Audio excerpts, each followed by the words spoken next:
Olá, família! Essa semana nós vamos estudar o livro de Éfesos, né? A carta de Paulo aos Éfesos. São apenas 6 capítulos, tá bom? Então vai ser muito bom estudar essa semana aí. Dá para fazer um capítulo por dia, talvez pegar um capítulo, dividir em dois, e aí tem mais conteúdo para nós. Então vai ser muito bom, tá bom? No manual do Vem Segue-me, ele começa com uma pergunta, né? Dizendo assim... Você consegue enxergar as relações entre a mensagem da Conferência Geral e a carta de Paulo aos Éfesos, né? Eu ia pegar um comentário no YouTube, certamente alguém falou sobre a Conferência Geral que nós tivemos aí sábado e domingo, e eu ia pegar um comentário e ler aqui, mas eu fiquei sem internet ontem, tá bom? Então não consegui pegar o comentário ali, tá bom? Mas gratidão pelos comentários de vocês. Eu acho que aqui o que dá para fazer de igual, né? Qual é a semelhança entre a Conferência Geral e a carta aos Éfesos, né? Que o apóstolo Paulo fala, é instrução para a nossa salvação, né? Que nós somos salvos por meio de Jesus Cristo. Então, essa semelhança aqui, mas eu não consegui pegar nenhum comentário por causa que eu fiquei sem internet, tá bom? Vamos lá aqui então, começando nosso estudo.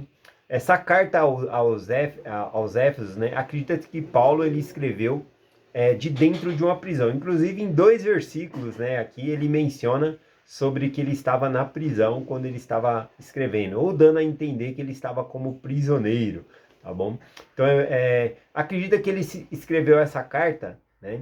Tem 3 lugares no livro de Atos que menciona que o apóstolo Paulo foi preso. Deixa eu mencionar aqui. Teve em Filipos, né, mas foi apenas uma noite, então acredito que não foi em Filipos.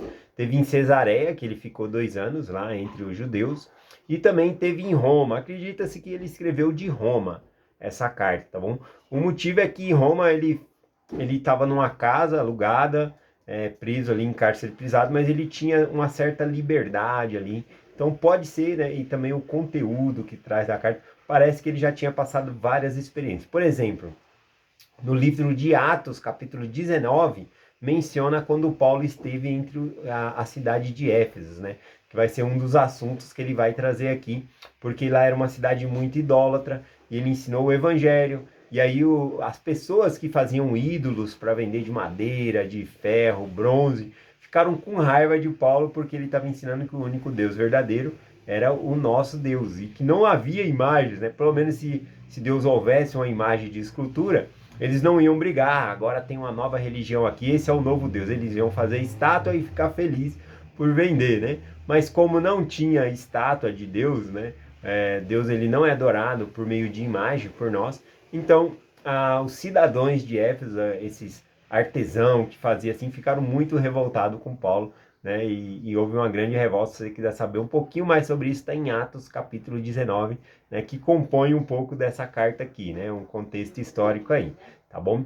Mas acredito que ele escreveu essa carta aqui de Roma, enquanto ele estava como prisioneiro lá, tá bom? Ele não escreveu somente aos Éfesos, quando ele estava prisioneiro lá na cadeia, né? O que faz algo bem fenomenal aqui, incrível, porque uma pessoa presa pensa nas suas necessidades, mas ele não. Ele estava preso pensando em como ele poderia fortalecer os membros da igreja nessas regiões.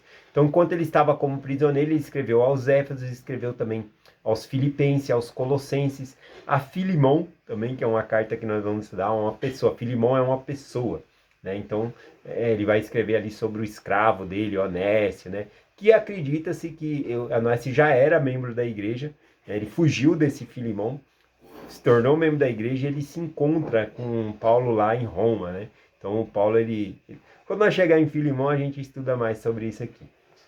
Bom, mas essa é a introdução aqui. Vamos começar então, versículo 1 aqui.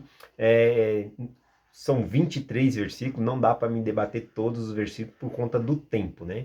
Mais essa introdução aqui que já foram uns 4 minutos. Então, eu vou ler alguns versículos e vou pular alguns, tá bom? Para nós pegarmos os tópicos principais aqui, tá? Mas o estudo melhor que eu gosto é de ir versículo por versículo, mas às vezes o tempo não dá.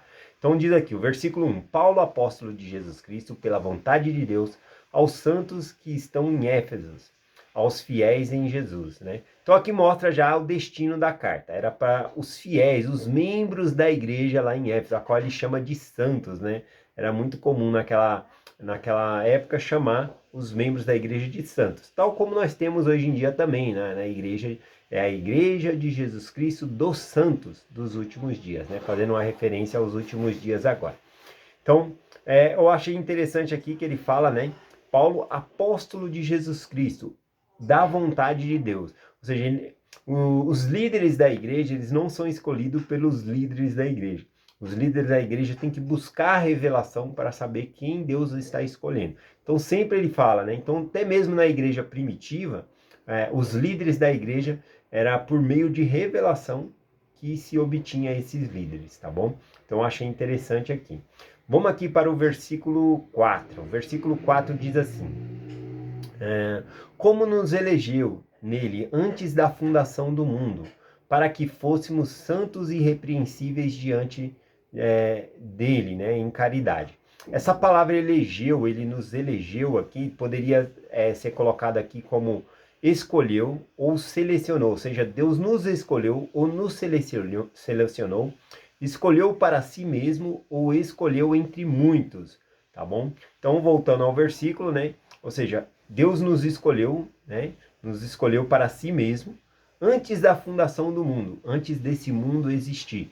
Então, isso mostra também que antes de nós nascer, nós já vivíamos com Deus e fomos escolhidos por Ele, tá bom? E aqui vai dar início, né, a uma doutrina de algumas igrejas sobre predestinação, né? Nós chamamos de pré-ordenação. Vai falar um pouquinho no próximo versículo aqui. Versículo 5, ó.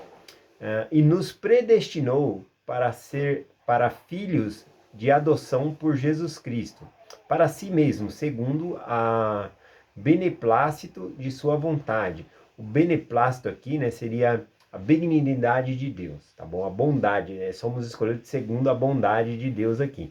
Esse predestinou aqui, eu peguei aqui no grego para pegar o sentido melhor aqui, né? Esse predestinou, às vezes dá intenção, a gente não gosta muito de usar predestinado, porque parece que a pessoa já tem um destino certo, né?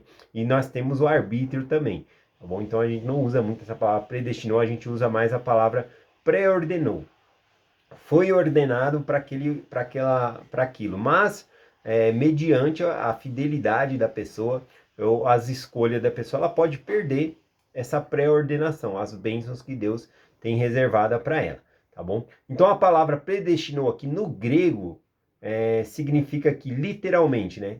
Tendo destacado para de antemão. Então significa que foi separado antes de mão. Essa também é uma palavra, a palavra santo, né? Além de se tem o santo de Israel, assim como Cristo, né? Aqueles que seguem a Cristo são cristãos. Então nós temos muitas igrejas cristãs que seguem a Jesus Cristo, tá bom? A palavra santo também é um nome de Deus, né? Então os que seguem ao santo de Israel também são chamados de santo. Mas aqui a palavra santos também significa separados, tá bom? Então é um grupo de pessoas separado, como se fosse o povo do convênio do Senhor. Interessante essa parte aqui também. Então ele fala, né, que esse nos predestinou, ou seja, nos escolheu, né, por adoção por Jesus Cristo, ou seja, por meio de Jesus Cristo. Esse por adoção seria uma pessoa adotada, se tornar filho da outra. Nós se tornamos filhos de Jesus Cristo quando nós nos batizamos, tá bom? Então é interessante isso. E aqui fala, para si mesmo, segundo a bondade, né, da vontade de Deus aqui. Aqui, eu marquei também uma outra escritura, que está lá em João 15, versículo 16, quando Jesus Cristo diz assim: não me escolheste vós a mim, mas eu vos escolhi a vós, né? Então, fala um pouquinho sobre isso aqui, que Deus que nos escolhe ali, segundo a sua benevolência, segundo a sua bondade. Vamos lá, aqui, versículo 6. Para o louvor da glória da sua graça, pela qual nos fez agradáveis a si mesmo, né? No amado. No amado aqui, né, seria o próprio Jesus Cristo. Então, estou falando que a graça de Deus, o favor que Deus nos dá, é por meio do seu Filho, Jesus Cristo. Deixa eu pegar aqui no manual rapidinho, do Vem Segue, qual é a definição aqui de predestinou, o que está nos ensinando, para ficar claro isso aqui também, tá bom? O manual diz assim: Embora ninguém esteja predestinado para ser salvo ou não salvo, as revelações modernas nos ensinam que algumas pessoas foram escolhidas ou pré-ordenadas na vida pré-mortal para cumprir certas responsabilidades em cumprimento aos propósitos de Deus na Terra. Então é isso que significa ser pré-ordenado, tá bom? Então, vamos passar para o próximo assunto aqui, versículo 7. Em quem temos a redenção pelo seu sangue, a saber, a remissão das ofensas, segundo a riqueza de sua graça. Então, novamente, tinha falado sobre a expiação, está falando que nós somos salvos pela expiação de Jesus Cristo, segundo a graça de Deus, a vontade de Deus de nos salvar, nós somos salvos por meio da expiação de Jesus Cristo. Aqui usa a palavra, né? Em que temos a redenção. A palavra redenção eu achei interessante aqui no grego, né?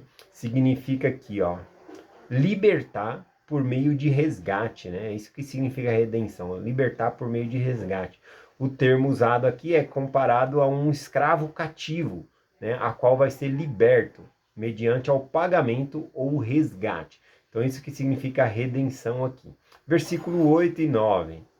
Que ele nos tornou abundante para conosco em toda a sabedoria e prudência, dando-nos a conhecer os mistérios da sua vontade, segundo o seu beneplácito, ou seja, segundo a sua benignidade, o favor de Deus, em sua que propusera em si mesmo. Ou seja, a bondade de Deus. Aqui quando fala o mistério aqui, deixa eu pegar aqui a palavra mistério aqui. O mistério aqui não é o mistério do evangelho. O mistério aqui está significando que é um mistério, como nós pecadores, e Deus ele dá de si mesmo para nos resgatar, né? O sangue precioso de Jesus Cristo. Então isso é um mistério, quanto amor, porque a gente não merece esse amor, né? Mas ele tem esse amor. Então na palavra mistério aqui está esse sentido aqui. Não é o mistério de conhecer o evangelho, mas o mistério desse amor que Deus ele tem por nós, que para nós é incompreensível esse amor, tá bom? Então ele fala aqui que propusera em si mesmo, ele mesmo de si mesmo propôs nos salvar, né? O que torna aí realmente algo maravilhoso para nós, né? Foi o favor de Deus aqui. Versículo 10. Para a dispensação da plenitude dos tempos, tornando a congregar em Cristo todas as coisas, tanto as que estão no céu como as que estão na terra, né? Aqui falando da dispensação da plenitude dos tempos, né, que todas as coisas se cumprem em Jesus Cristo. A dispensação da plenitude seria como um resumo de todas as coisas que estão em Cristo. Cristo ele é o centro do plano de salvação, tá bom? Então é isso que significa aqui. E fala também que todas as coisas são congregadas em Cristo. A palavra congregada aqui literalmente significa levar para uma cabeça, né? E essa é a palavra exata no grego. A tradução, o significado dela seria elevado para uma cabeça. Então, em Cristo, todas as coisas são congregadas, todas as coisas são juntas, unidas, né? Unidos por meio de Cristo, para sermos levados à cabeça. Cristo, ele é o cabeça da igreja.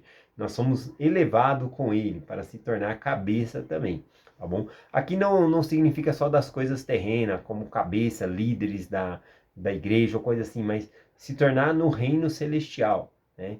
Ele está nos levando para a cabeça, né? É um sentido aqui. Essa palavra cabeça aqui, deixa eu ver aqui, também tem um sentido aqui no grego que fala assim, é usado para indicar acréscimos de séries numéricas, tá bom?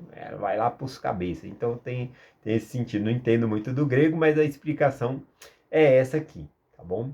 Versículo 11. Nele digo, em quem também fomos feito herança, havendo sido predestinados, conforme o propósito daquele que faz todas as coisas, segundo o conselho de sua vontade. Aqui o que eu mais gostei nesse versículo é que nós fomos feito herança, né? Nós somos as joias do Senhor. Nós somos o tesouro do Senhor, né? Eu gostei de ler isso aqui, me deu um calor no coração aqui.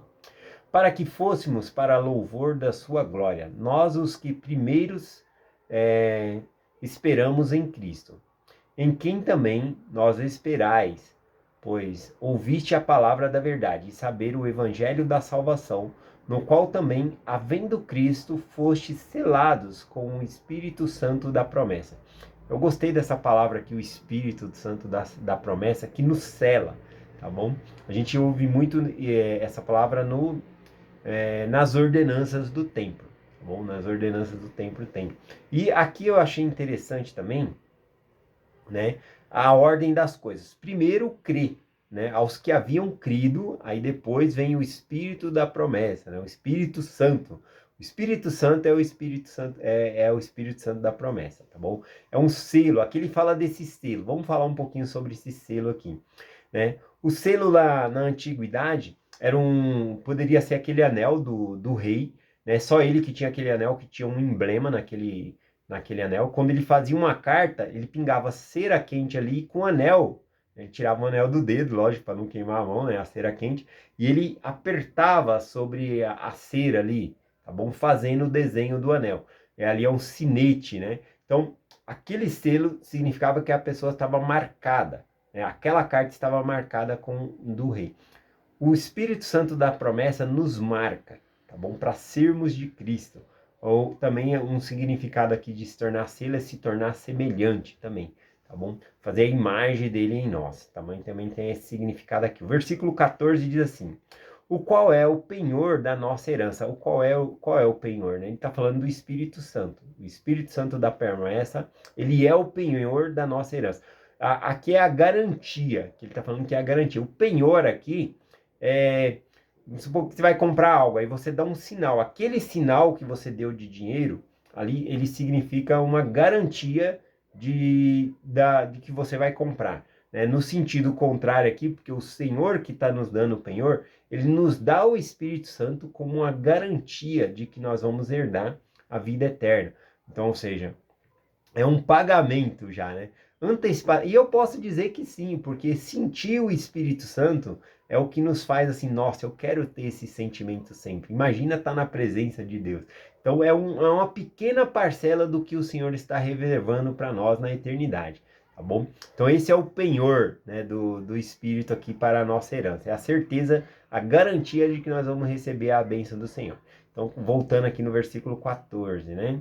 O qual é o penhor da nossa herança, para a redenção da possessão adquirida de Deus, para louvor de sua glória. Possessão aqui também, né, significa propriedade. Nós somos a propriedade do Senhor, Ele nos quer, né? Ou seja, como ele usou antes, nós somos a herança dele aqui também. Versículo 15, pelo que, ouvindo eu também, a fé que entre vós há no Senhor Jesus, e a caridade para com todos os santos, né?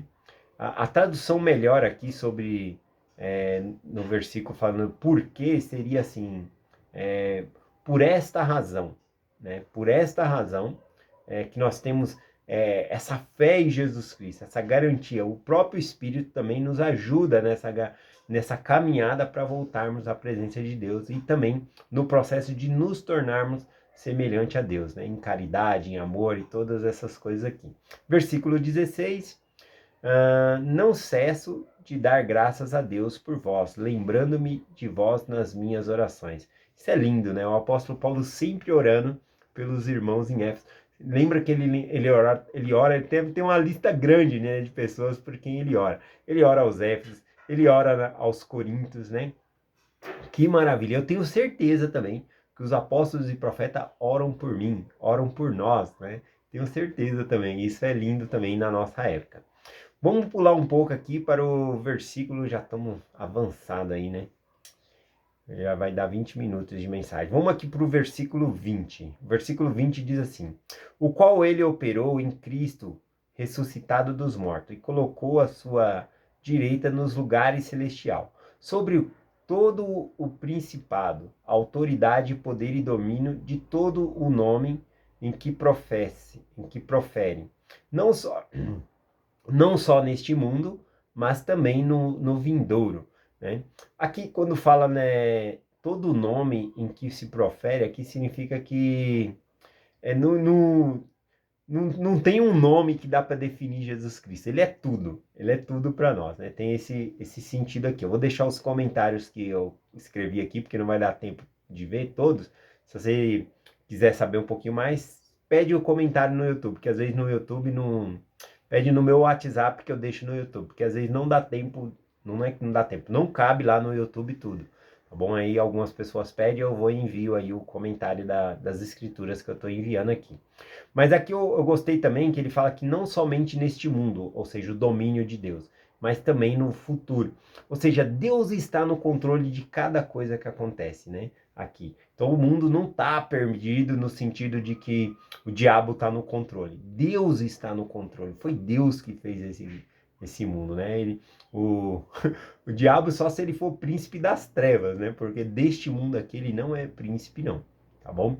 Então, eu compartilho essa parte aqui com vocês. Felizmente o tempo já está avançado aí na mensagem. Vou ler aqui o versículo 22 para finalizar. Sujeitou todas as coisas aos seus pés, sobre todas as coisas, e constituiu cabeça da igreja. Então, Cristo, ele é o cabeça da igreja, que governa toda a igreja, tá bom? E aí, é igual falou, ele mesmo escolhe os líderes e todas essas coisas. E por meio da influência, né? Por meio de revelação, ele vai passando essas informações para nós, tá bom? E é isso que eu quero compartilhar hoje com vocês, em nome de Jesus Cristo. Amém. Até amanhã.